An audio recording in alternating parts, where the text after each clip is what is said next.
Okay, on this video, I'm going to do the first one on the pH practice worksheet. So at the top, you're given a Z diagram.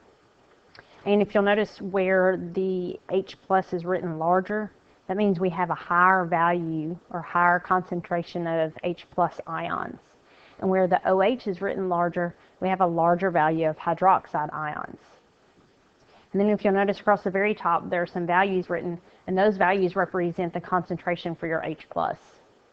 So number one, it says write the pH of each solution above the hydrogen ion concentration. We should use that equation that they give us, pH is equal to the negative log of H plus. So for the very first one, I'm going to say pH is equal to the negative log, and the concentration that they give me, 9.1 times 10 to the negative first. I just got that from up above. It's up here. All right, so I'm just going to plug that into the calculator, and you should get 0.041 as your concentration. So now I'm going to, it tells us to write it above each solution. So 0.0, whoa. All right, so obviously my board doesn't like to write way up there.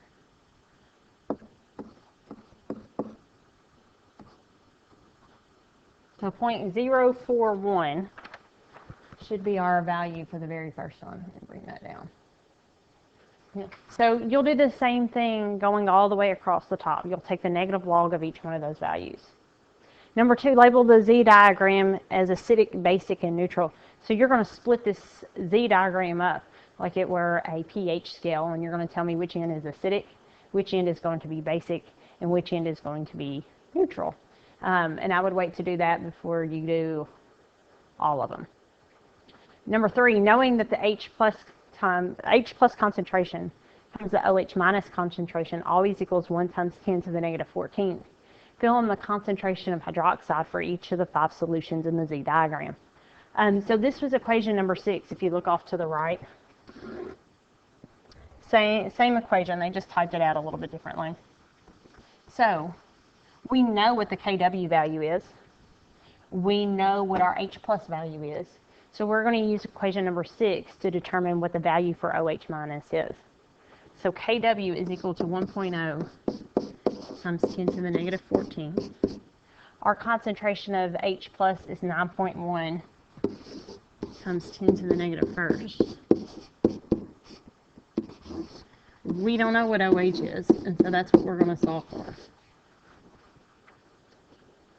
So if we put this into our calculator, we get 1.10 times 10 to the negative 14.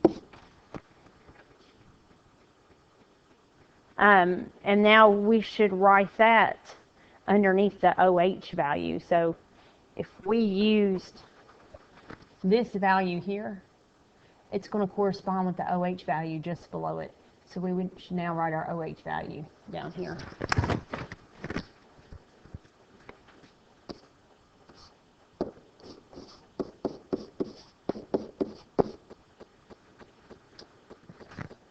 And so we will do that for each one of these. You want to write a little smaller than I did.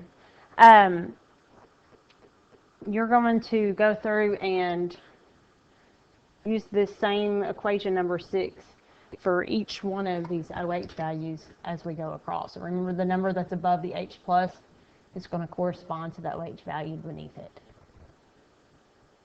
All right, and then on number 4, write the pOH of each solution below the OH concentration values. So now we can do this one of 2 ways. If you remember on the last worksheet on that chart, there were a couple of problems where I gave you 2 options. One thing that you can do is use equation number 2, pOH is equal to the negative log of the OH minus. Or you can use equation 3, pH plus pOH is equal to 14. So to me, that one's the easiest.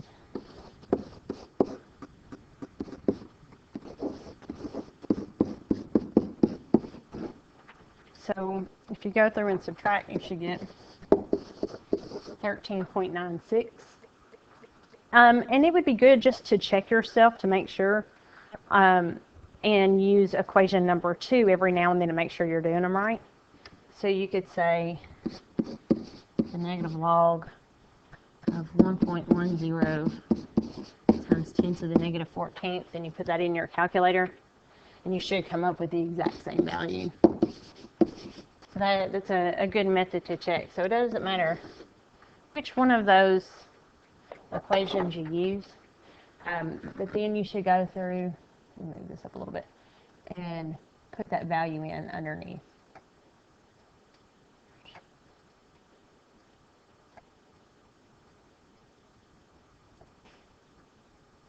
And then the rest of the worksheet is pretty straightforward. You're going to use these 6 equations to try to figure out the correct answers.